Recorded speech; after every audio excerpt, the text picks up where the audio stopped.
My father, Mort Bakar, in 1965 founded the first freestanding psychiatric hospital in the Bay Area with the vision of creating a more home-like, hopeful, and recovery-oriented environment for people that had mental illness. And he did that with 2 partners, and I never expected to go into the family business. I actually went to UC Berkeley.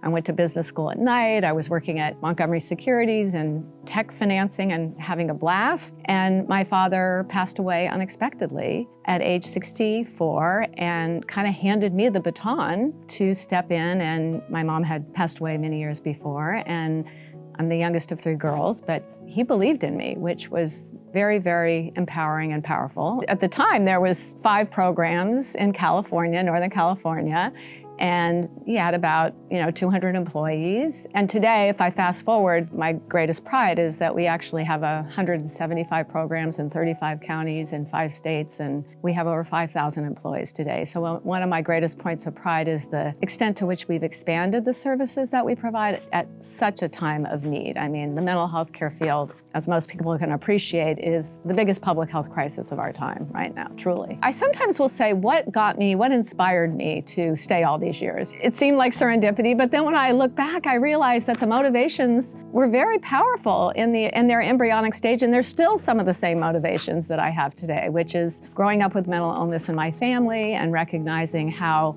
mental health interventions really can make a difference in people's lives. I saw that growing up. I never thought of it as a death sentence. I saw it as actually a really important tool for people to recover and move on. That passion has been there in me for a long, long time. And I do think that hopeful, optimistic perspective is actually so much the core of what makes my organization today such a successful organization, because we do specialize in serving people who are most in need with complex conditions, and our whole recovery clinical system is hopeful in its orientation and empowering to those we serve. And so I actually think that philosophy has been embedded very deeply in the culture of Telecare, that we hold hope for people even when they may not feel hopeful themselves. So I'm really, really proud about that. I'm passionate about delivering recovery-oriented services to people in need. I'm passionate about public-private partnerships that have systemic impact. I'm passionate about our culture and our people and growing the workforce to be even more dynamic and as a resource in our communities. And